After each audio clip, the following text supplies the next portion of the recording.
Bienvenido a el lado oscuro. Aquí, donde la luz jamás se atreve a penetrar, gobierna un miedo antiguo e implacable.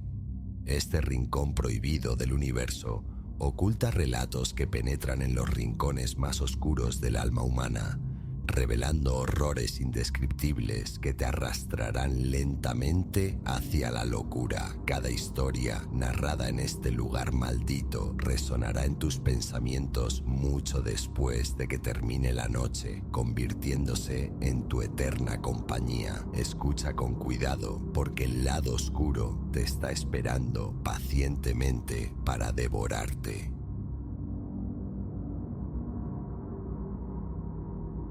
Solitude, my chosen balm, my quiet rebellion against a life dismantled. Never did I fathom it could curdle, becoming the lure for a predator I myself would usher past the threshold. Curled within the metal shell of my van, the rhythmic crunch of boots on gravel outside was a terrifying metronome counting down my naivety. My name is Ilara. For 2 years, this customized freighter had been my world, forged from the ashes of a bitter separation and the hollow echo of a corporate cage. Freedom was its engine, the wilderness its map, solitude its most precious cargo.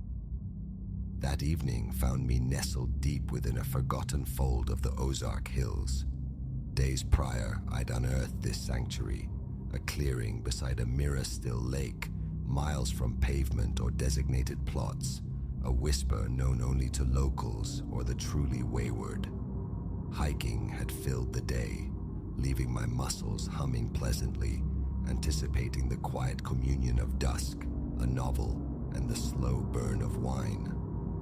As twilight bled across the heavens in strokes of incandescent orange and bruised purple, I sank into my camp chair, the world distilled to cricket song and the turning page. The idol fractured. A wounded engine growled, laboring up the unseen track. Headlights sliced the gloaming stark and invasive before a battered pickup shuddered into the clearing's edge. My stomach plummeted. So much for seclusion. Yet, as the driver emerged, lurching slightly, a different feeling surfaced. A flicker of concern. He was tall, gaunt, crowned with a shock of untamed hair, his silhouette ragged against the dying light. "Hello?" His voice, a rasp of gravel, carried through the stillness. "Anybody here? Need some help?" Hesitation held me captive. Every nerve screamed silence, invisibility. But the ghost of what if his need was genuine? "Over here," I called, rising. "Everything all right?" He pivoted, relief stark on his features even across the distance. "Oh, thank heavens," he breathed, limping my way. "Truck quit on me miles back. Been hoofing it for ages. Any chance you got a phone I could borrow?" Closer now, I saw the youth beneath the grime, perhaps early 30s. His clothes were rent and soiled. His eyes possessed a restless energy that pricked my unease. "Sorry," I retreated a step instinctively. "No signal out this far." He nodded, a mask of disappointment falling. "Right. Dead zone, figures." His gaze swept over my van, then returned to me, alight with sudden hope.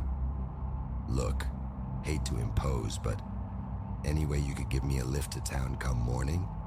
I can crash in the truck, but I gotta get a tow sorted." My lip found my teeth. Conflict churned. The desire to aid wrestled with a visceral dread at the thought of this unknown quantity inside my haven, my home. "I don't know," I began, the words hesitant. "That's not really my direction." "Please," he cut in, his voice fraying at the edges. "Got nowhere else to turn. Things are not great for me right now. Just need a hand up." That raw edge, that naked desperation, it breached my defenses. Against the frantic alarms sounding within, I heard myself concede. Okay, I agreed. Not all the way to town, but I can get you to the ranger station tomorrow morning. It's about 20 miles. They can help arrange things. The relief washing over him was almost tangible. Thank you, he exhaled. Seriously, thank you. Name Silas. Ilara, I offered, maintaining the space between us. Look, Silas, I've got a small tent you can use tonight. I'll set it up. His eyes flickered to the van, then back, a slight furrow in his brow. Supposed to rain later. Couldn't I just bunk in your van? Promise, I won't be any trouble. Warning klaxons blared. No, I'm sorry. That's my private space. The tent's the offer. A fleeting darkness, anger perhaps, crossed his eyes. So swift, I almost dismissed it as a trick of the fading light. Right, of course, he said, stretching his lips into a semblance of a smile. Tent's perfect. Appreciate it. I erected the small dome tent a careful distance from my vehicle, provided a sleeping bag and water, then retreated into my steel cocoon, the slide of the lock echoing unnervingly loud. Sleep, however, remained elusive. Each nocturnal murmur, the sigh of wind in the pines, an owl's distant query, jolted me upright. My imagination painted vivid scenes of Silas circling, testing the doors. Sometime in the tenebrous hours, exhaustion must have claimed me, for I was wrenched back to consciousness by a sharp bang. Heart hammering, I registered the drumming of rain on the roof. Another bang. Someone was pounding on the van door. Elara, Silas's voice muffled by the metal in the downpour. Elara, let me in. Tent's leaking like a sieve. I'm soaked through. I sat bolt upright, every muscle coiled. Silas, I can't, I called back, forcing steadiness into my tone. The sleeping bag's water resistant. Try wrapping up tight. Don't be like this, he wheedled, the desperation hardening. It's freezing out here. Just for a bit. Let me dry off. An undercurrent of menace now laced his words. I groped for my phone, a fresh wave of frustration washing over me at the useless no-service icon. I can't, Silas, I repeated firmly. Go back to the tent. A beat of charged silence, then a sound that turned my blood to ice, the metallic click of the door handle being tried. Open the goddamn door, Elara, he snarled, the friendly facade utterly dissolved. Don't make me break it.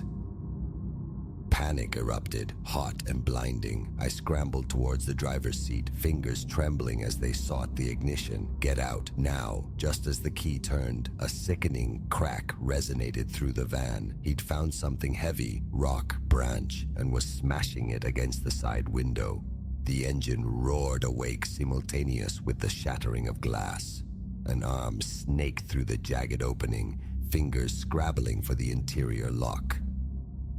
I slammed the gear stick into reverse, ignoring the tortured protest of the transmission. His enraged shouts pursued me as I careened backward down the narrow, muddy track, rain lashing the windshield, wipers struggling against the deluge.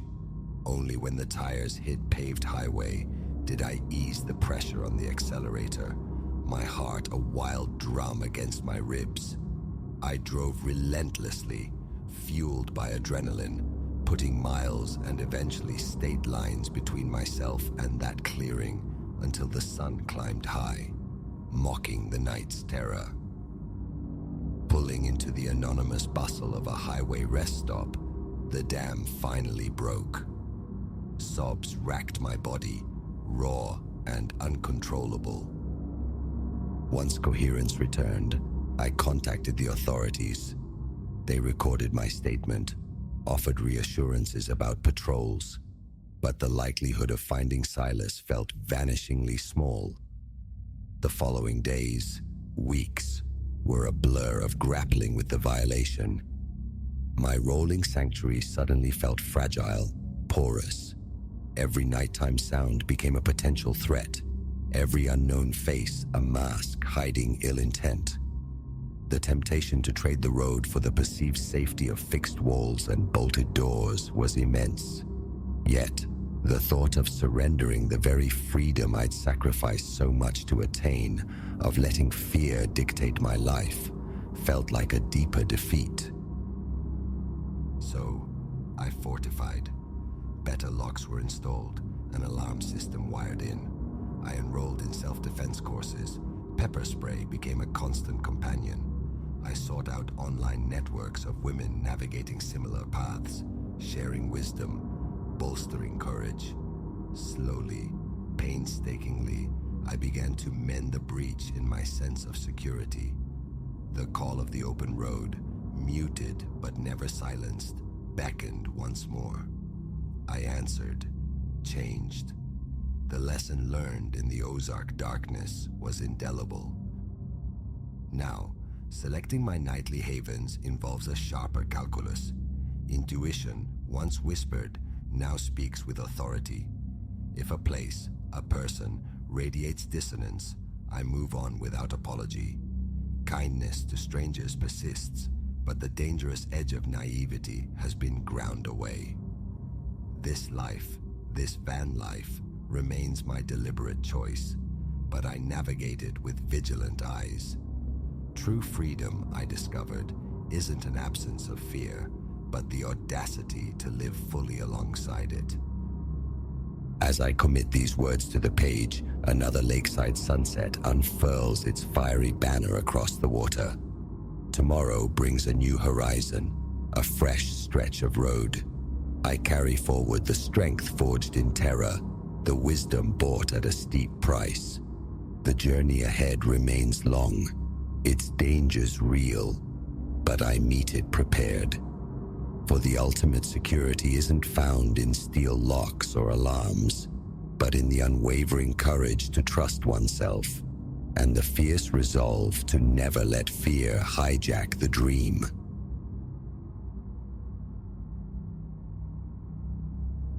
Each dawn demanded the same ritual, the decisive click of the deadbolt, the confirming rattle of the knob.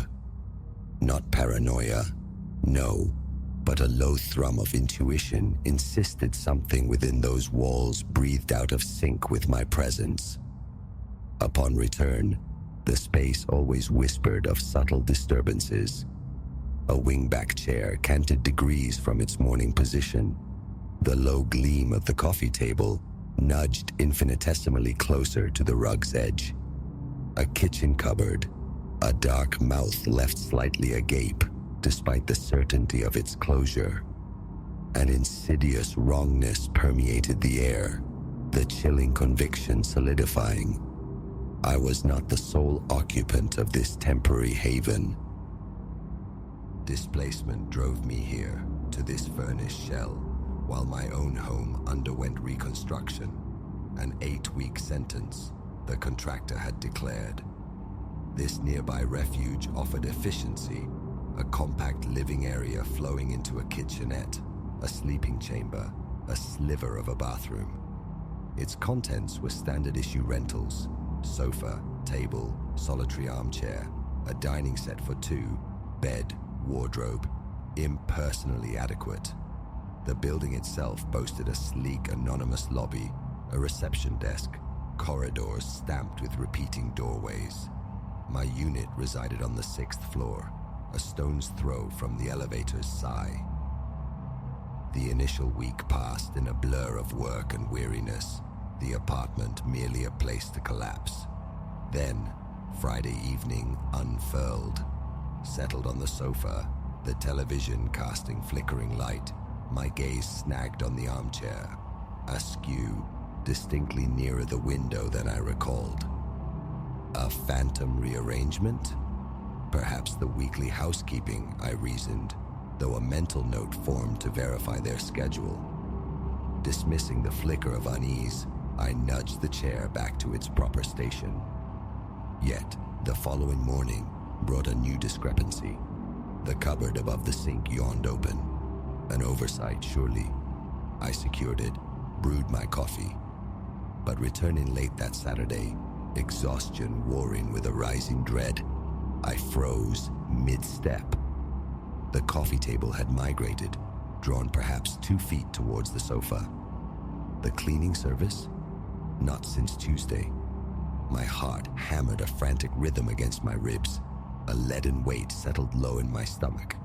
Circling the offending furniture, finding nothing beneath, I sank onto the sofa, the television's noise a hollow counterpoint to the racing questions. Could I have shifted it myself? Lost in some fugue state? Sleep came, but it was thin, brittle. Monday morning found me at the front desk, voice tight. "My unit," I began. "Any entries over the weekend?" The receptionist consulted the digital logs, her expression neutral. "Only your key fob, Ms. Vance." "Housekeeping on Saturdays?" A negative. A cold tendril snaked up my spine. Forcing a semblance of calm, I ascended to the 6th floor. Inside, the apartment seemed quiescent until I retrieved water from the refrigerator. Turning, I confronted the bedroom doorway, gaping open. I distinctly recalled securing it. Bottle cold against my palm, I stared into the dim interior. Rumpled bedclothes, closed wardrobe, drawn curtains. Nothing overtly sinister, yet the anxiety tightened its grip in my chest. Later, emerging from the shower's steam, toweling dry in the bedroom, a faint click echoed from the living area. The television? Hastily buttoning my shirt, I strode out. Silence. The television remained dark, but the reading lamp beside the sofa cast a warm, accusatory glow. I knew. I had left it off. A frantic pulse throbbed in my temples. Lamp extinguished, I performed a desperate circuit. Windows latched, front door bolted. Closet? Empty. Beneath the sofa, dust motes dancing in the intrusive light. I illuminated every corner, pacing the confines of the small space before collapsing onto the sofa, tremors running down my arms. Rationalizations crumbled. This defied logic. The second week ushered in countermeasures. Each morning, a sliver of paper strategically wedged high between the door and its frame. A silent sentinel. One evening, it lay upon the welcome mat. The receptionist consulted again, remained adamant. No recorded entries. The hallway camera blind to my specific threshold. Perhaps it simply slipped, she offered unhelpfully, but the seed of suspicion had taken root. An alternate ingress, a hidden seam in the apartment's fabric. Sleep became a luxury, fractured by imagined footfalls, the certainty of unseen eyes. Work suffered. Exhaustion etched itself beneath my eyes. Was the presence confined to my absence, or did it linger, breathing softly in the adjacent room even now? An impulse seized me midday. Deviate from the routine. Excusing myself from work with vague errands, I reached the building shortly after noon. The corridor stretched silent. Pressing my ear to the cool wood of my door yielded nothing. Key turning softly, I eased inside. Then, a faint groan of hinges from the short passage toward the bedroom and bath. Someone closing a door with furtive care? My throat constricted. Adrenaline surged, propelling me down the passage. The bathroom door hung partially open. I flung it wide, flicking on the light. Sterile porcelain and chrome stared back. The bedroom door, too, stood ajar. I burst in, eyes darting, scanning the wardrobe's interior, yanking drawers. Emptiness mocked me. My scalp prickled with heat. No breach, no visible sign of entry, yet the sound lingered. An auditory ghost. Was it the building settling, or my sanity fraying at the edges? That evening, armed with a folding chair pilfered from the office, I established a sentry post in the hallway, facing the threshold between the bedroom and bath. Darkness enveloped me, my phone clutched like a talisman. Midnight passed. Drowsiness tugged, my neck aching against the unyielding wall. Then, near one, a muffled thump resonated from the living room, the sound of something colliding softly with furniture. Scrambling upright, phone beam cutting through the blackness, I lunged towards the noise. Nothing. Sofa undisturbed, table aligned, but the lamp beside the couch glowed, a silent indictment. Bile rose in my throat. A frantic sweep confirmed the room's vacancy. Returning to my post, a new horror. The bedroom door, previously wide open, was now partially shut. A jolt, pure adrenaline, heart battering my ribs. I shoved the door inward, light slicing across the empty space. Sweat beaded on my temples. Sleep was a forgotten country. Week 3 crawled by under a pall of nervous exhaustion. My focus at work fractured. Simple tasks required Herculean effort. Attempts to capture evidence via phone recording proved futile, the battery always expiring prematurely. Thoughts of fleeing, of breaking the lease, warred with a desperate need for answers, a refusal to be chased away by shadows. Financial strains from the ongoing renovation tethered me here. One afternoon, approaching my door, I heard it, distinct shuffling from within. Fumbling with the lock, heart pounding, I pushed inside just as a faint squeal emanated from the bedroom. I bolted towards it. The door was closed. Yanking it open revealed only stillness. Wardrobe under the bed. Drawers. Void. Tremors shook my hands. Only then did I register the armchair, swiveled to face the sofa. Later, another fruitless conversation with the receptionist. Locks changed, no unauthorized access, veiled disbelief in her eyes.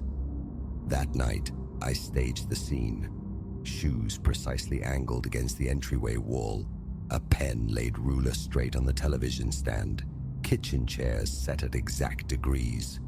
Documented with phone photos. A 2-hour exile at a nearby bar, nursing a drink, and my mounting dread. Upon return, the visual evidence screamed violation. One shoe nudged inches askew, the pen canted. A knot tightened in my gut. "I know you're here." The shout echoed, swallowed by the indifferent walls. Silence was the only reply, thick with mockery. The 4th week commenced with my supervisor mandating a day of rest. My frayed nerves were apparently visible. I remained within the apartment's confines, a self-imposed lockdown. Late afternoon, washing my hands in the bathroom, door deliberately left open. A soft snick sounded nearby. Glancing up, water dripping unnoticed, I saw it. The bedroom door swinging silently shut. A surge of primal fear propelled me forward. I wrenched it open. Stillness. The wardrobe stood sentinel, its door flush. Hesitantly, hand hovering over the handle, heart a frantic drum against my ribs, I flung it wide. Empty hangers, folded clothes. Behind them, nothing. The drawers, pulled out in sequence, offered no hiding place. They were impossibly shallow. Sweat slicked my skin, breath catching in ragged gasps. A bizarre, terrifying game of hide-and-seek with an invisible opponent. The remainder of the day dissolved into restless pacing, obsessive checking. Night fell. I barricaded the bedroom door with a dining chair wedged firmly beneath the handle, secured the window, plugged in my phone, and lay rigid in the dark, straining against the city's low hum.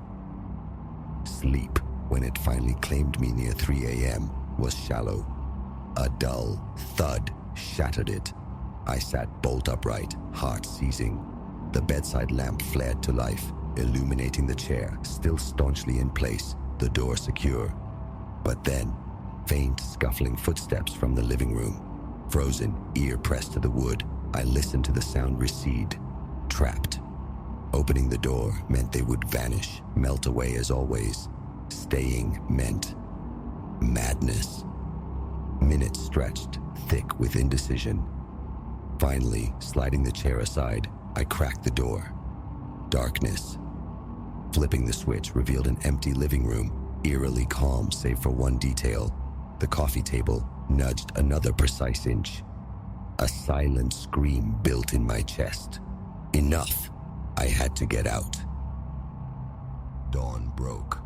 I fled to my apartment's construction site, pleading with the foreman for expedition, offering bonuses, citing urgent, unspoken circumstances.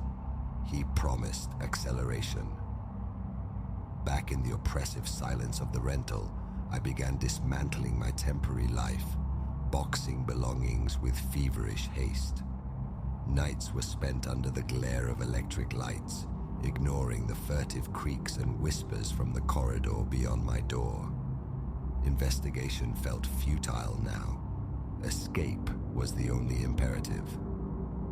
On the final morning, suitcases flanking the exit like weary sentinels, I performed a last, cursory tour. The wingback chair stood oddly angled toward the wall. The kitchen cupboard remained fractionally open. A soft click as I secured it, a final act of imposed order. Then I walked out, turning the key one last time, and did not look back. Who or what had shared that space remained an unnerving enigma. A concealed alcove, an illicit key, or merely the phantoms of profound exhaustion and stress. The questions linger, unanswered. My own apartment, blessedly solid and blessedly mine, was ready the following week. I moved in, the tail of the 6th floor unit locked tightly within me. Though I strive to relegate it to the past, the sensation of unseen observation sometimes resurfaces, a phantom chill. Doors are checked, double-checked. Unfamiliar nighttime sounds prickle my awareness. The memory of those weeks, the shifting furniture, the closing doors, the profound sense of violation by an invisible presence, remains indelible, a cold spot beneath the skin. A memory, I pray, it remains.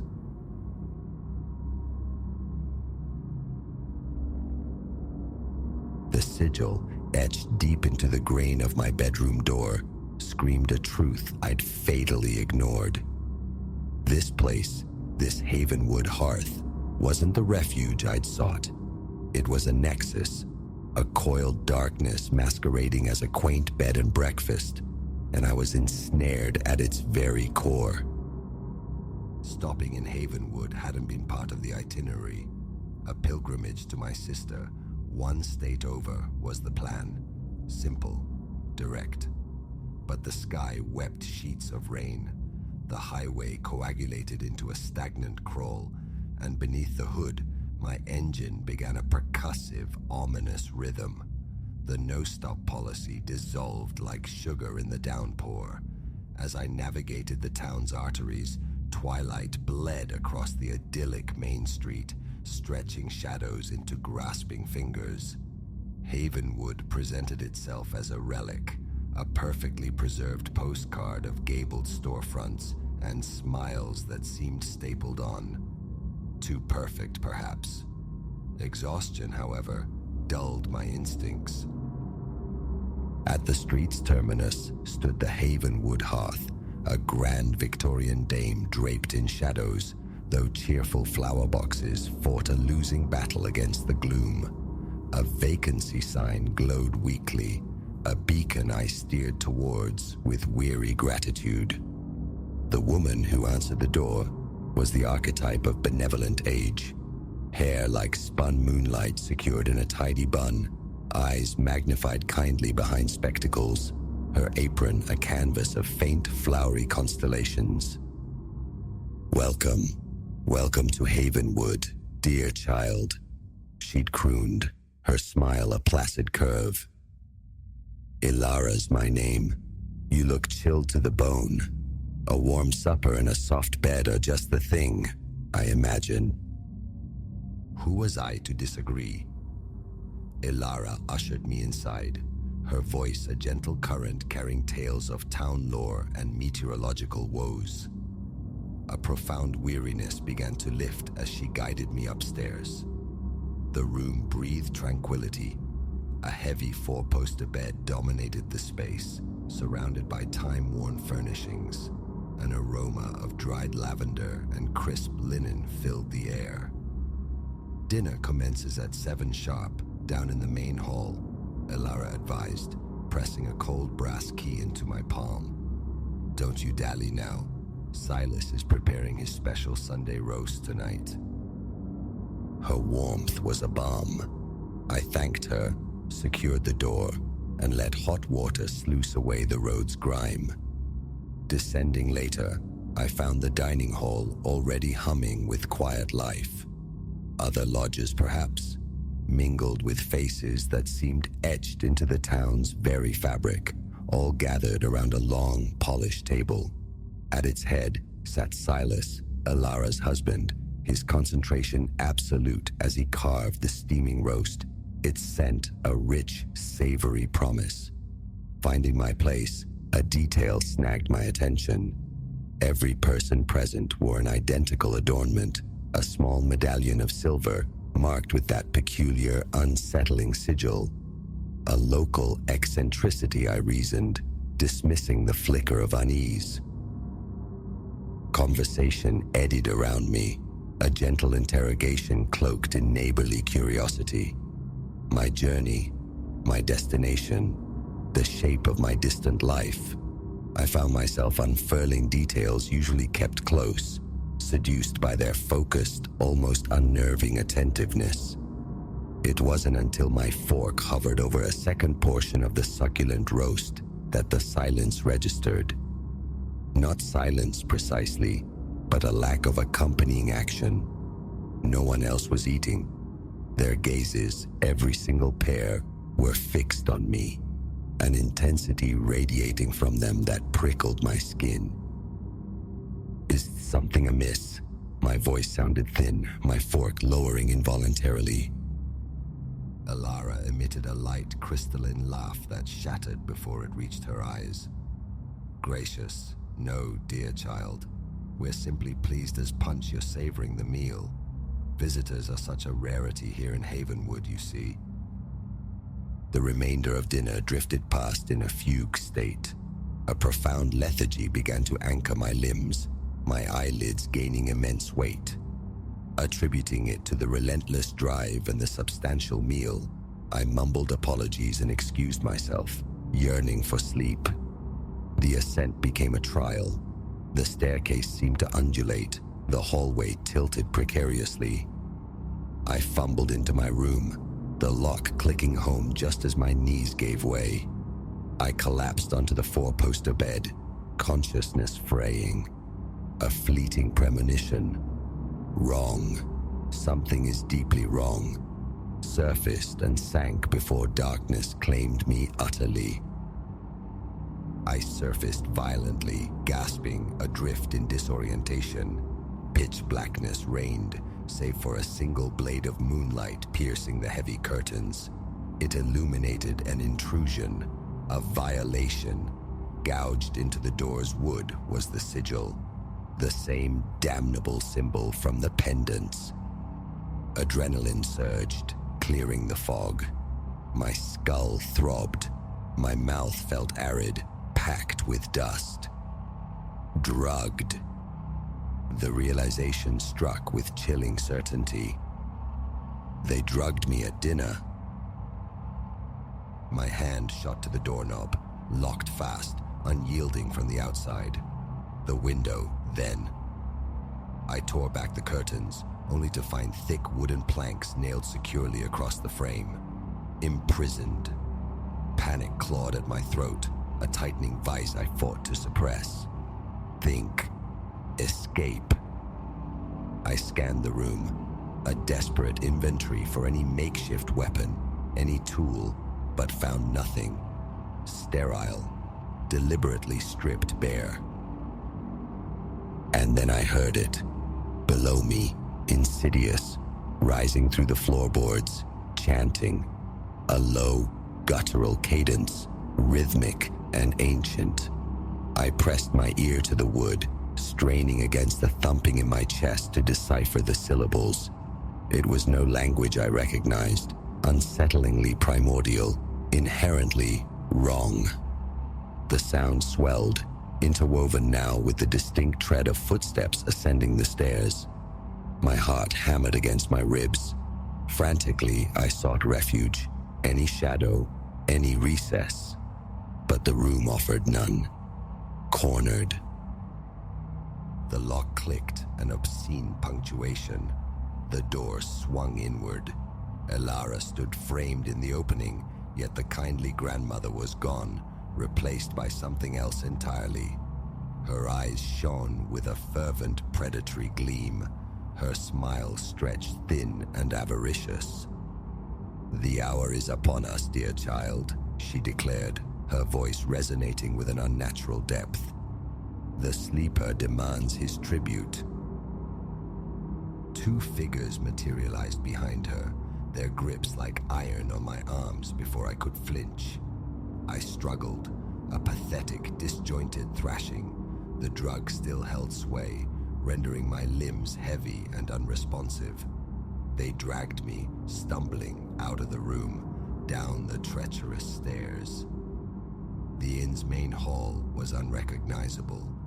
Furniture hugged the periphery, clearing a central space now dominated by a massive stone altar, an impossible fixture that hadn't existed hours before. Around it stood the dinner guests, shrouded in hooded robes, their silver pendants pulsing with a sickly, internal luminescence. Forced towards the cold stone, my thoughts scattered like frightened birds. This isn't real. This can't be happening. Small-town nightmares belong in fiction, not under quaint Victorian roofs. Any second, I'd wake, sweating, blaming the roadside coffee. But the glacial chill of the altar against my back as they positioned me upon it was irrefutably real.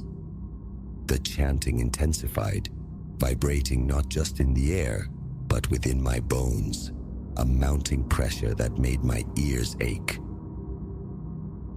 Silas approached, hefting an ornate, jewel-encrusted dagger. His eyes were voids, obsidian pools reflecting nothing, swallowing the candlelight. "For generations we have guarded the covenant," he intoned, his voice echoing strangely. "For generations we have nourished the sleeper, kept him dreaming, kept him sated. Your essence ensures another age of slumber, another cycle of peace." A scream built in my throat. A plea, a bargain, but silence was my only utterance. Paralysis held me captive, whether by the lingering drug or sheer terror I couldn't discern. Silas raised the dagger high, its wicked edge gleaming. In that stark moment, facing annihilation, some primal instinct ignited. With a surge of desperate power I hadn't known I possessed, I wrenched an arm free, my fingers closing reflexively around the pendant dangling from Silas's neck. Contact sent an electric jolt through my system. The silver blazed white-hot against my skin. A scream ripped through the room, raw and terrifying, but it wasn't mine. It was older, vast, echoing from dimensions beyond comprehension. The cultists recoiled, their faces contorting into masks of primal fear. The pressure in the hall reached an unbearable crescendo, and then, with a sound like the universe tearing itself apart, everything dissolved into blackness. Consciousness returned on the gritty shoulder of a highway, miles distant from Havenwood. My car idled beside me, purring contentedly. Its earlier ailment vanished as if it had never been. No town lights pricked the horizon. No sign remained of the inn, the altar, the robed figures.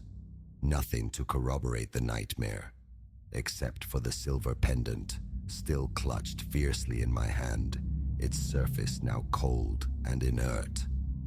Yet sometimes, in the deepest hours of the night, when the world is hushed, I can still hear the faint rhythmic echo of that chanting. I never spoke of Havenwood. Who would lend credence to such a tale? The pendant found its way to the bottom of a river. I sought anonymity in a sprawling city, attempting to bury the memory. But the knowledge remains, a festering wound, behind the meticulously painted smiles and sleepy facades of forgotten towns. Ancient things drowse fitfully, and sometimes they stir with a profound hunger. Road trips are a relic of a former life. Small towns are places I navigate around, never through. And bed and breakfasts, I wouldn't check into one if my life depended on it, because you never truly know when you might cease being the guest and become the main course.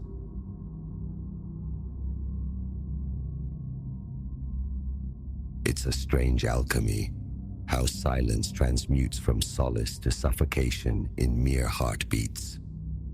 One moment, the campsite breathed tranquility, a low crackle from the fire pit, the papery whisper of leaves stirred by a night breeze, the muted murmur of the nearby creek. Then I unzipped the tent, stepped into the open, and the world held its breath with me. The air grew dense, charged, and the comforting isolation curdled into something sharp, something demanding flight. Midnight excursions weren't part of the itinerary.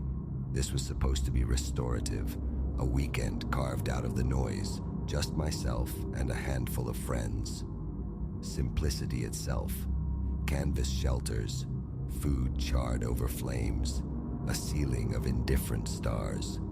We'd sought out seclusion, deep timberland far from designated grounds, a spot Elias, my oldest friend, had unearthed online. Perfect, he'd declared, truly wild.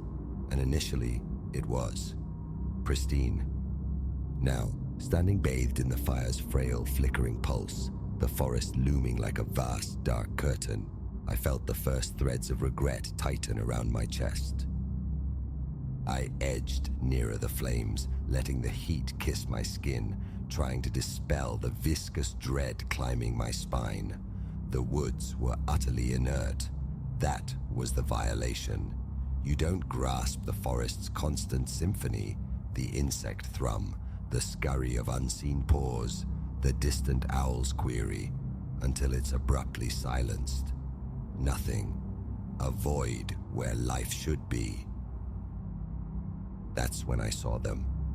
Elias had mentioned tracks earlier, dismissed as remnants of some prior hiker, but these impressions, etched fresh in the damp earth encircling our tents, were different. They were vast, impossibly so, and numerous, describing a path trod while we slept. My pulse hammered against my ribs. Crouching, I traced the contour of one print. Deep, far deeper than mere passage would warrant. And not random, a meticulous perimeter inscribed around our small haven, as if its maker had paced, observing.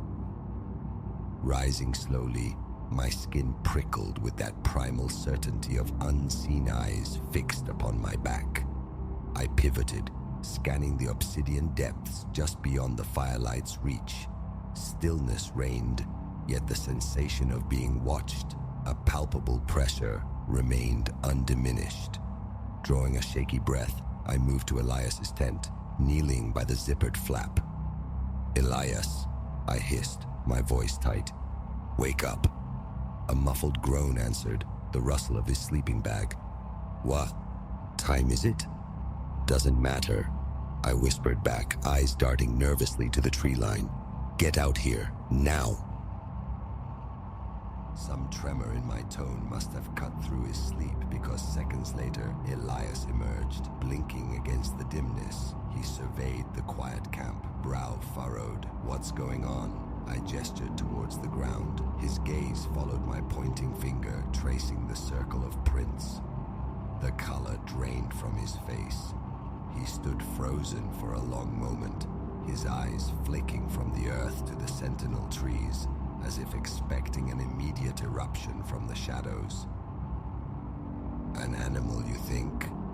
I ventured, though the denial was already forming in my gut before he shook his head. "No," he breathed, his voice taut. "This isn't animal. Too deliberate." A cold sweat slicked the nape of my neck. The unspoken thought hung heavy between us. Someone, or something, had stood sentinel while we dreamed, watching, waiting. "We need to wake the others," Elias murmured, his voice barely audible.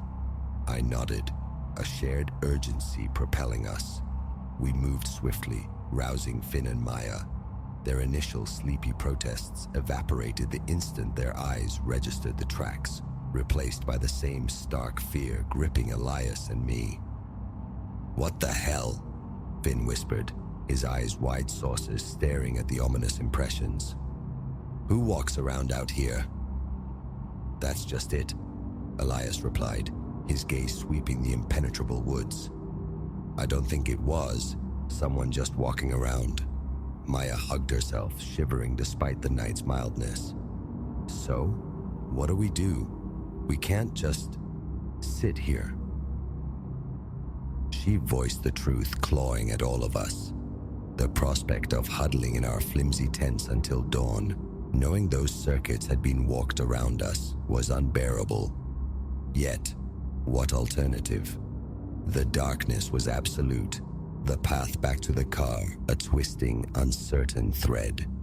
Fleeing now might be courting a different, perhaps greater peril. We clustered near the fire, a frantic, whispered debate ensuing. All the while, the feeling intensified. We were specimens under observation, the maker of the prints lurking just beyond the firelight's hesitant fingers. Then, abruptly slicing through the tension, a sharp crack from the woods, like a dry branch yielding to weight. We froze as one, heads snapping towards the sound. It came again, nearer this time. Another snap, followed by the distinct crunch of footfalls on the leaf litter. Slow, measured, as if concealment was no longer a concern. My hand fumbled for the heavy-duty flashlight in my pack. I thumbed it on, casting a bright cone into the blackness. The beam sliced through the nearest trees, but illuminated only deeper shadows beyond. "What is that?" Finn breathed, the sound barely escaping his lips. "No idea," Elias muttered, his eyes wide with raw terror. "But we're leaving, right now." No further words were needed. We snatched essential gear, water bottles, the flashlight, car keys, and moved. Behind us, the footfalls amplified, grew bolder, settling into a rhythm that seemed to mock our own hurried steps. Periodically, I'd risk a glance back, sweeping the light through the trees. Always nothing, just the oppressive dark and the unshakable conviction of a presence shadowing us, just out of sight. We pushed onward, faster, our own passage loud in the undergrowth. The trail wasn't distant, just beyond the creek, but each stride felt agonizingly long. My heart thundered in my ears. My breath came in short, sharp gasps. We heard it again. Not distant now. Close. Far too close. Another brittle snap, instantly followed by a low, guttural vocalization. A growl, perhaps, but distorted, alien. It resonated deep in my bones, sending ice down my spine. I spun, flashlight beam stabbing backwards. Again, emptiness. No figures, no movement, only the silent, waiting woods.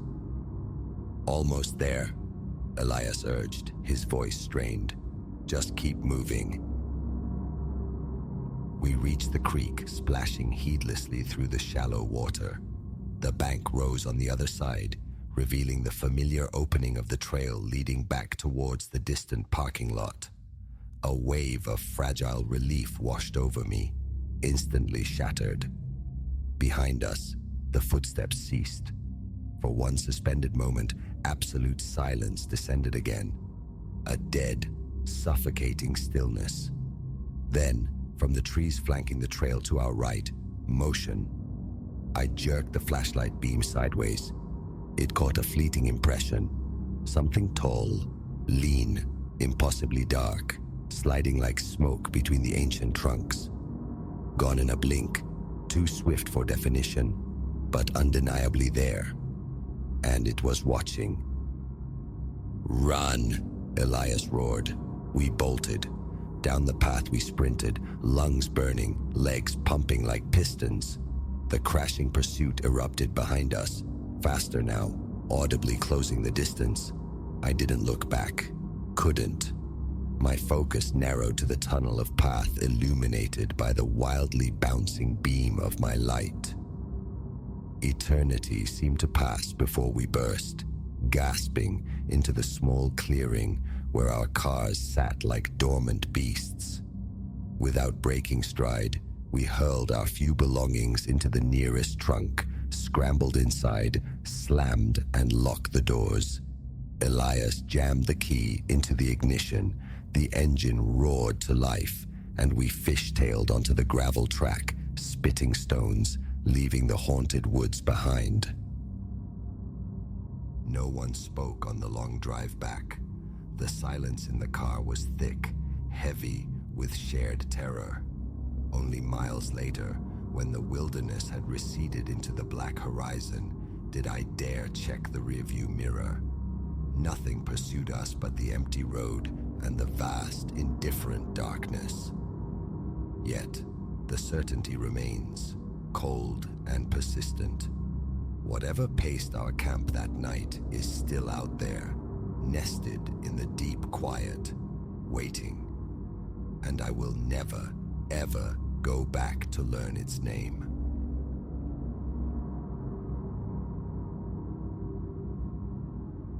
Five souls adrift from Portland, Oregon, hearts thrumming with the electric promise of the open road. Our chariot, a venerable van crammed with the essentials of nomadic existence, salty snacks, worn denim, sturdy tents, and the digital ghosts of 1,000 beloved songs, pointed east towards a month unfurling like a map of pure freedom. A sun-drenched Friday morning saw the familiar skyline dissolve in the rearview mirror, the highway's ribbon pulling us into the vast unknown. Those initial days blurred into a sun-kissed montage. The jagged majesty of the Rockies piercing blue skies, impromptu halts at panoramic vistas that stole our breath, the low murmur of shared histories echoing in the van's confines late into starry nights, punctuated by laughter and the shifting responsibility of the wheel. It was on the fourth day, under Wyoming's immense, indifferent sky, that the map suggested a deviation, a less trodden path promising expediency. Our GPS, a fickle oracle, guided us onto a slender artery of gravel, flanked by forests thick and watchful. Initially, the passage was serene, colossal trees forming a silent, swaying guard of honor on either side. We drifted past skeletal barns and fields lying fallow, the world outside reduced to the engine's drone and the cadence of our conversation. But as midday approached, the road began to writhe, twisting into sharper, more insistent curves. The digital lifeline flickered, faltered, then died. We were adrift, suspended in a pocket of profound isolation, the ether silent, devoid of signal. "Well, we're certainly off the grid now," Noah observed, his brow furrowed over the static-filled screen of his phone. "Not much between here and Well, anywhere. Feels like it, Leo murmured, fingers drumming a restless rhythm on the steering wheel. Map shows a gas station eventually.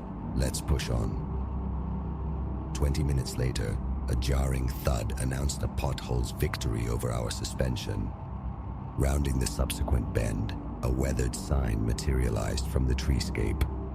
Welcome to Ravenwood. Civilization, however diminutive, after hours of sylvan solitude. A collective sigh of relief whispered through the van. Lunch, fuel, a moment's respite. The decision was unanimous. We rolled into Ravenwood near the zenith of the sun's arc. A compact settlement, its main street a sparse collection of facades. A diner whose neon sign blinked with weary insistence. A utilitarian gas station, a pair of antique shops drowsing behind dusty windows. We parked near the diner, the promise of sustenance pulling us from the van. Food, Maya declared, stretching languidly. My stomach agrees. The jingle of a bell above the diner door announced our entry. The interior was immaculate yet hushed, occupied by a sparse scattering of patrons who seemed more like set dressing than actual people. Behind the counter, a waitress glanced up, her smile practiced, polite. Afternoon. What can I fetch for you folks? Noah rattled off our order. 4 burgers, a salad for Chloe, side of fries for everyone, and 5 sodas, please. Coming right up, she replied, her pen scratching across a notepad. We slid into a booth by the window, sunlight painting shifting mosaics on the checkered linoleum. Conversation ebbed and flowed, light and anticipatory, weaving plans for the miles yet to conquer. The arrival of plates laden with food silenced us, the simple comfort of a hot meal grounding us after the morning's disorientation. The air hung thick with the aroma of brewing coffee and sizzling meat, a deceptively homey scent. Post-lunch, while Noah settled the bill, the rest of us milled about, shaking off the stiffness of the drive. As Noah rejoined us, the waitress offered the receipt. There you are. Haven't seen your faces around here before. First time, Noah confirmed, his gaze sweeping the quiet room. Just passing through. Road trip. She nodded, that unwavering smile fixed in place. Welcome to Ravenwood, then. Holler if you need anything.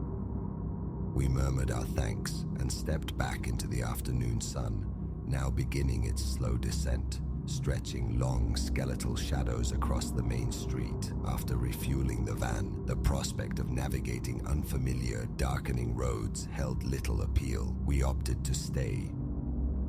Motel just down the way. Noah pointed towards a modest structure, a vacancy sign glowing softly in its window. Looks basic, but probably does the job. Consensus formed quickly. We ambled down the quiet street towards the Ravenwood Motel. It wore its age openly. Faded paint, a slightly slumped posture. Inside, the lobby was compact, functional. The receptionist greeted us with a warmth that felt almost startling after the diner's reserve. Welcome. Checking in?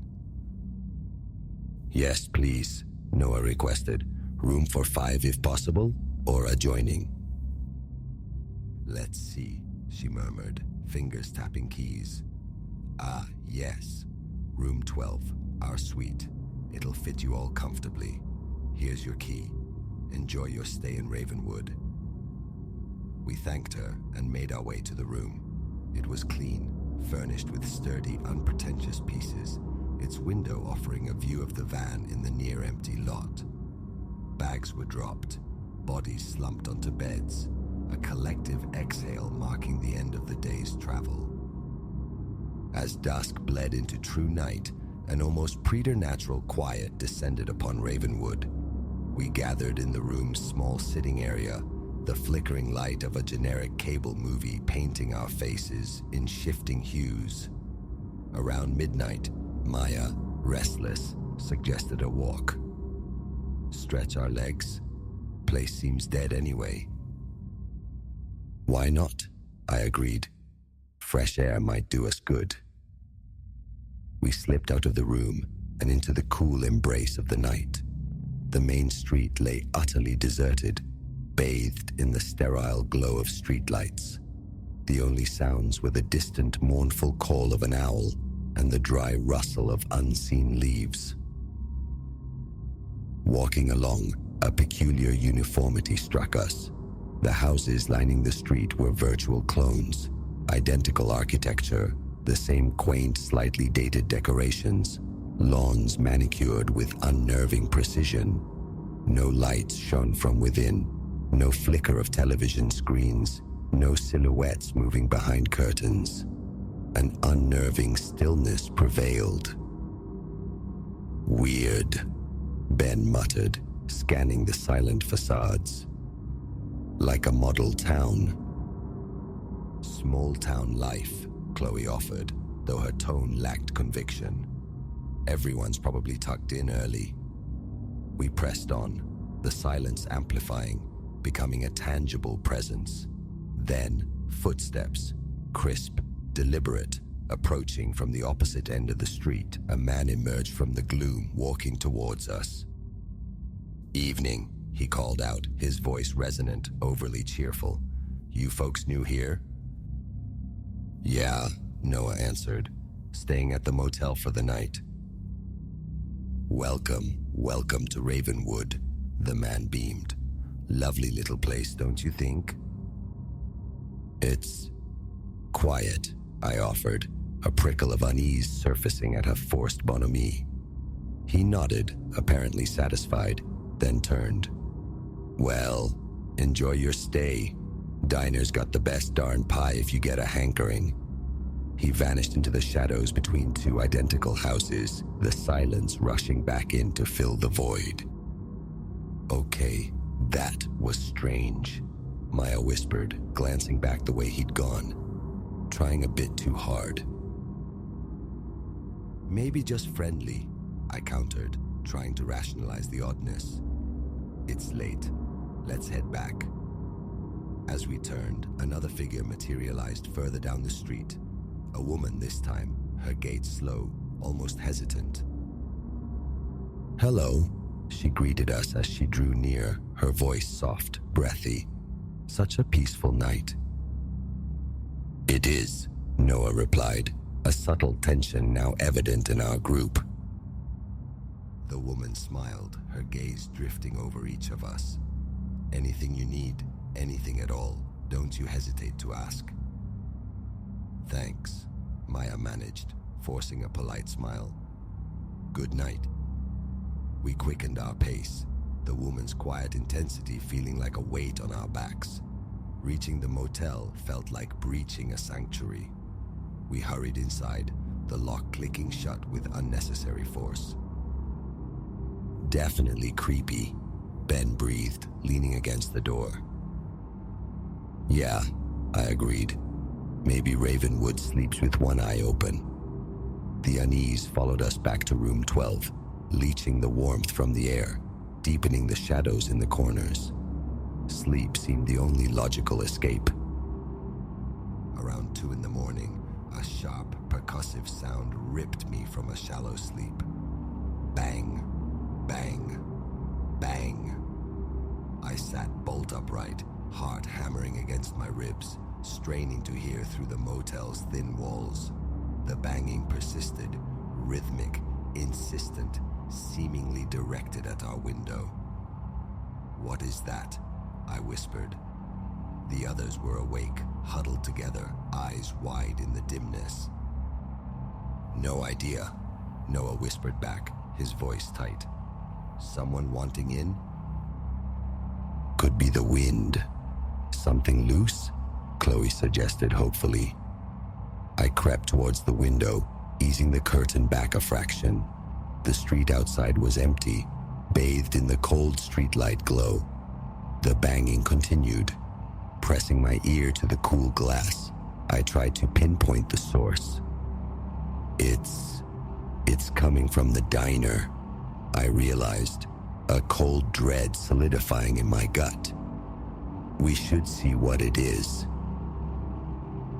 Armed with flashlights, we slipped out of the room. The corridor lights hummed faintly overhead. As we moved towards the lobby, the banging intensified, imbued with a desperate urgency. The lobby itself was dark, deserted, the friendly receptionist gone. The sound clearly originated from the diner down the street. "Are we really doing this?" Noah asked, hesitating at the motel's entrance. "Yeah," I said, pulling my jacket tighter. "Come on." We stepped out into the night, the tension palpable. The street remained deserted, our footsteps echoing unnervingly. Approaching the diner, we saw its front door slightly ajar, swinging gently, the interior lights flickering erratically. "Someone's definitely inside," Maya breathed.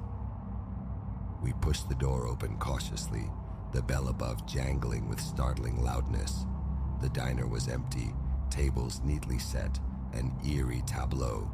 The frantic banging pulsed from the kitchen area at the back. "Hello?" I called out, my voice sounding small in the space. "Anyone there?"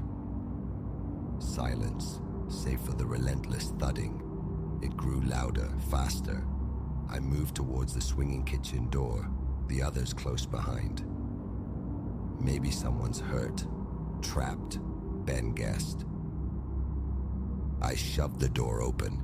It groaned on its hinges. Chaos greeted us.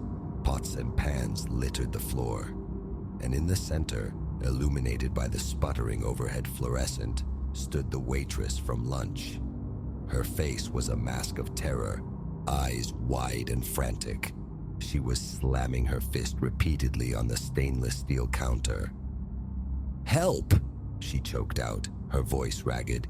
"You have to help me. They're coming." "Who's coming? What do you mean?" I asked, taking a hesitant step towards her. "The people. This town," she stammered, eyes darting wildly. "They're not right." "What's going on?" Maya pressed, moving forward. Before the waitress could answer, the kitchen door slammed shut with impossible force. The flickering lights gave one final violent shudder, then died, plunging us into absolute blackness. Heavy, deliberate footsteps approached from the diner's main area. "Who's there?" Noah demanded, sweeping his flashlight beam towards the sound. For a terrifying instant, the lights flared back to life, revealing a phalanx of townspeople crowded in the kitchen doorway. Their faces were utterly blank, eyes vacant, devoid of any discernible emotion. They stood perfectly still, their collective gaze fixed upon us with chilling intensity. "Leave," the waitress pleaded, voice trembling violently. "Get out now. You don't belong here." "We don't want any trouble," I said, striving for calm I didn't feel. "We were just trying to help." The townspeople remained unresponsive, silent statues.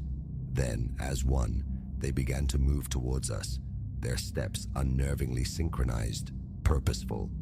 Raw panic flared.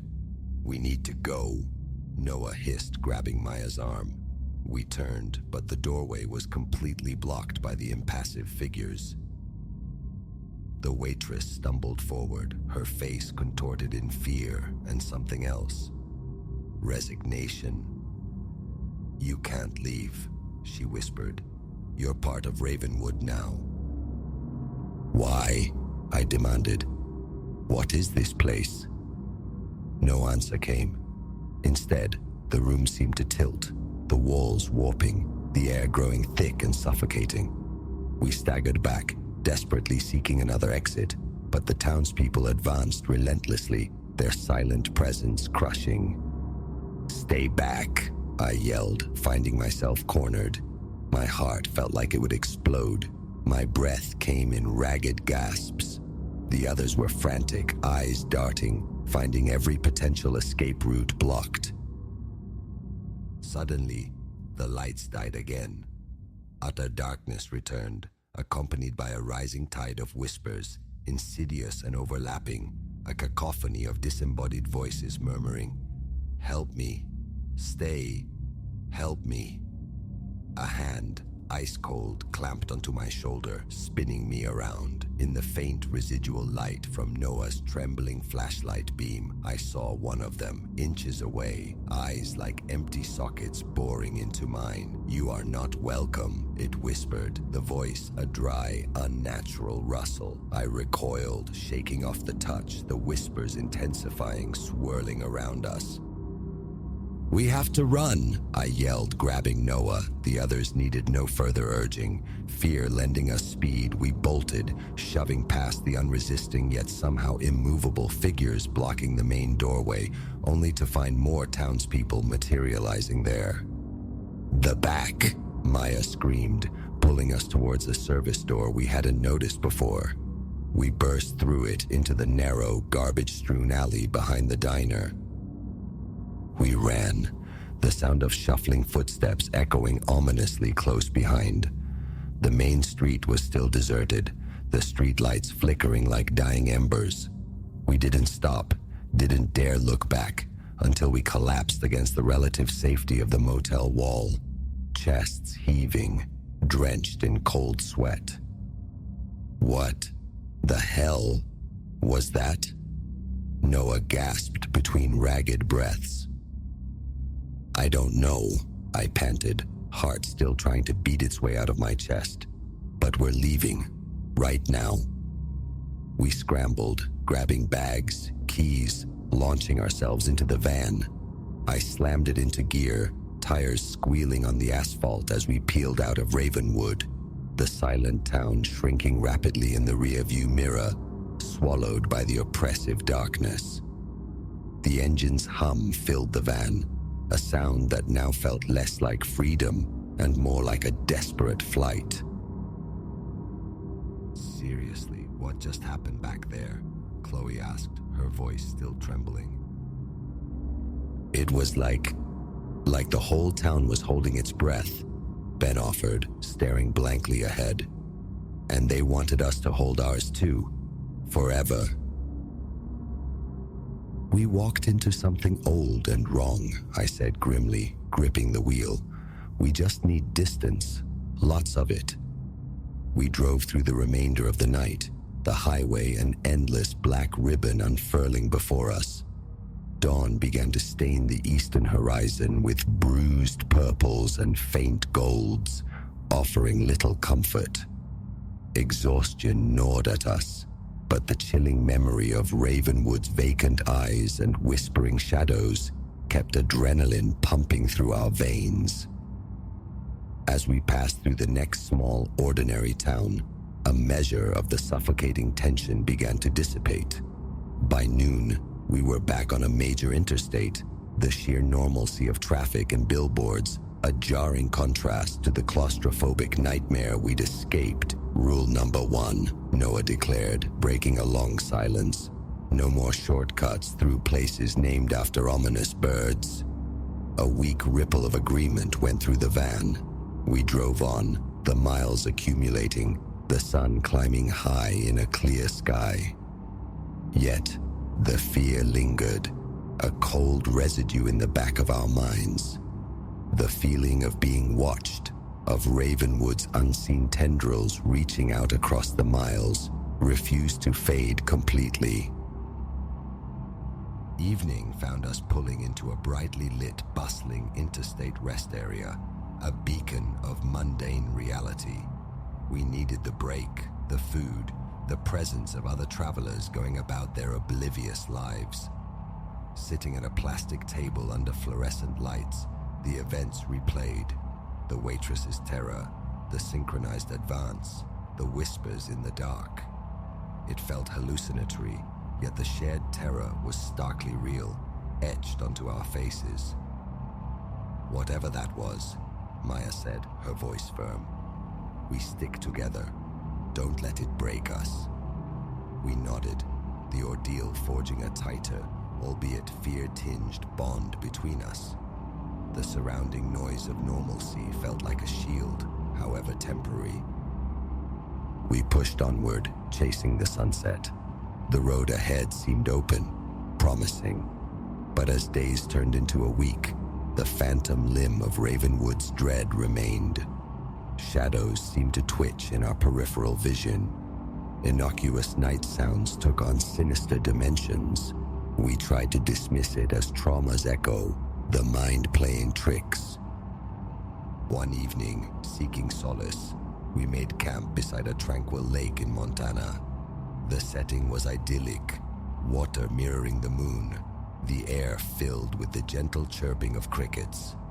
A campfire crackled merrily, its warmth a welcome comfort as we tried to reclaim the lost spirit of our adventure with forced laughter and stories. As the fire burned lower and the surrounding forest deepened into profound silence, a sound drifted across the water, faint but horribly distinct. The metallic jingle-jangle of a diner doorbell. Did you hear that? Ben asked, his face pale in the firelight. Yeah, I whispered back, ice forming in my veins. It sounded exactly like... No, it can't be, Maya insisted, shaking her head. We're hundreds of miles away. We're imagining it. But I was already on my feet, an invisible thread pulling me towards the sound, an awful certainty dawning. Leo, don't be an idiot, Noah hissed. We left that place. Reluctantly, compelled by a shared, unspoken dread, they followed me away from the fire's sanctuary, deeper into the woods. The trees pressed close, their branches interlacing overhead, swallowing the moonlight. The bells ringing grew louder, more insistent, drawing us onward. We emerged into a small clearing near the lake's edge. The water shimmered peacefully. The bell continued its maddening summons, yet there was nothing there. Confusion warred with rising panic. Then, the ground beneath us seemed to hum, a low vibration that resonated in our bones. The air grew unnaturally cold. Before our disbelieving eyes, lines shimmered, solidified, structure coalesced out of the night air. The Ravenwood diner materialized before us, an impossible phantom replica, complete with its flickering neon sign. The bell above its door rang one final deafening time, and the door swung open. Framed in the doorway stood the waitress, her face ashen, her eyes terrifyingly empty. Welcome back, her voice echoed, flat and devoid of life, yet seeming to come from everywhere at once. You never really left. Run, Noah screamed, grabbing for us. It's not real. It can't be. But our feet were leaden, rooted to the spot. The waitress glided forward, and behind her, spilling from the diner's impossible interior, came the townspeople of Ravenwood, their blank faces turned towards us, a silent, accusing legion. They fanned out, surrounding us, their presence a suffocating blanket. Stay, the waitress intoned, the word less a plea than a command. You belong with us now. A primal scream built in my throat, but no sound escaped. I fought against an invisible restraint, a paralyzing force emanating from the spectral town and its inhabitants. The air thickened, heavy and cloying. The whispers started again, swirling around us, louder now, more demanding. Stay with us, part of us, forever. We struggled futilely as the figures closed in, their synchronized movements utterly relentless. The phantom diner loomed, a gateway to eternal entrapment. The horrific reality crashed down. Ravenwood wasn't just a place on a map we'd escaped. It was a state of being, a parasitic entity that had latched onto us, and it would never let go. Help. The word was a choked gasp, lost in the rising chorus of whispers. The townspeople reached us, their cold touch sealing our fate. The diner doors slammed shut with a sound like the closing of a tomb. Darkness rushed in, absolute and final, extinguishing the last vestiges of our hopeful journey. Our road trip hadn't ended. It had merely led us here to become permanent residents of a nightmare made manifest. Ravenwood had claimed its newest souls.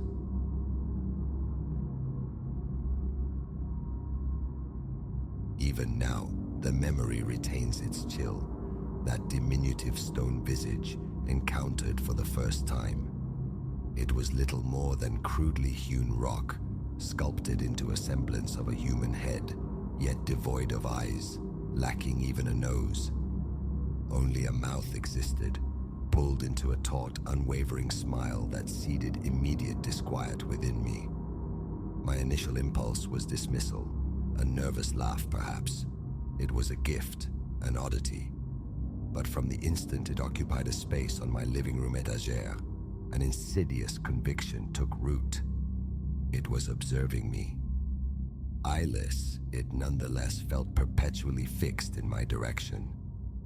A sensation I tried, and failed, to shed.